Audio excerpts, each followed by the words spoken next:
Once all of your courses and sections have been entered into Frontline, you're ready to do the final steps, which are restrictions and relationships.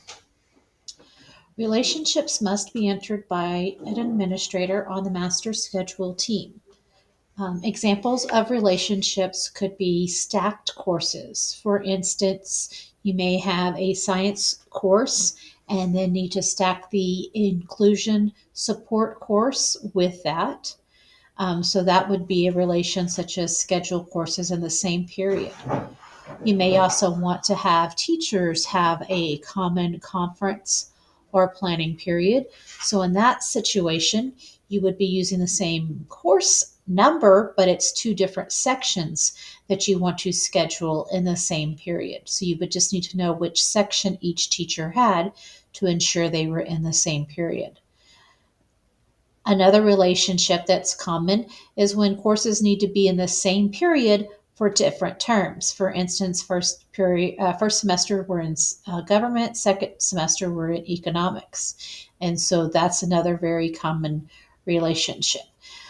So if you do not use Form 3.2 for this, we do encourage you to have a list similar to this, where you have your anchor course, your connecting course, and be sure you include the section numbers and then which relationship it is. Another thing that's important is if you make this your anchor course and you need to stack 3 courses together, this should always be your anchor course. You would have this connected to 601, and maybe you also want it connected to 602. So you would say that you would do the same relationship 600 again, but then here you would put 602 and continue. So it's important to keep your anchor courses consistent. There are several different types of relationships. Um, we use schedule course sections in the same period quite often. You may have this one is much more rare, but if you have two sections but they can't be in the same term, one has to be one semester, one has to be the other. You can do this. This also, so that's what you would use here. Schedule courses on different days in an A-B block schedule. So this would only apply to CAST currently. This is if you have two courses that are related to each other. So maybe you have a biology and a biology lab and you want one in one period and one in the very next period. You would schedule one course section in a period before another course section.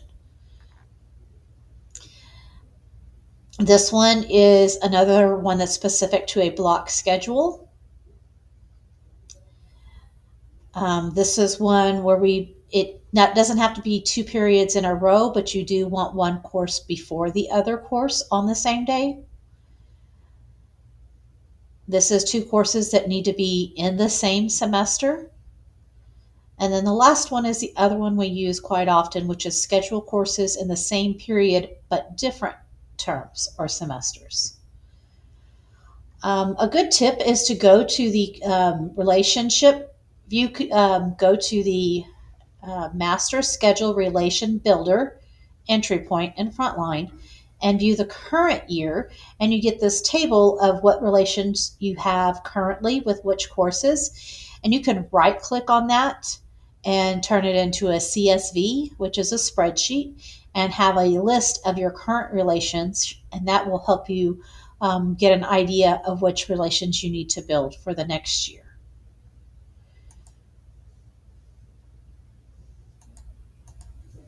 So in that entry point, the entry point is Master Schedule Relation Builder. You again make sure you have your campus selected, the next school year, and the traditional calendar. And then that first course is the anchor course. So you put it in with its section, and then you put the connecting course or the child course. You put in the course number and the section number here. And then you select the relationship from the drop down and click the add button, and it adds it down here at the bottom. And then you can repeat this as needed.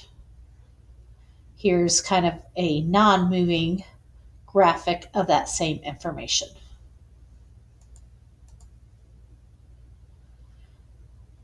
The other thing that you may need to do is put restrictions on a class. Maybe you have a class that can only be for a specific grade level, or maybe you're doing PE and you have girls and boys separated. And so that would be a gender restriction. So you can go in and select these. The way you add one is to click an add button here. You can also exclude special programs and populations or allow. So you may say, I only want to allow a maximum of 5 special ed students in a single class. That way your inclusion students get spread out a little bit more. So these are options that you have for restrictions. This is found in the course section entry point. Then once you're in the course section, you will go to the restrictions tab and be able to create your restrictions.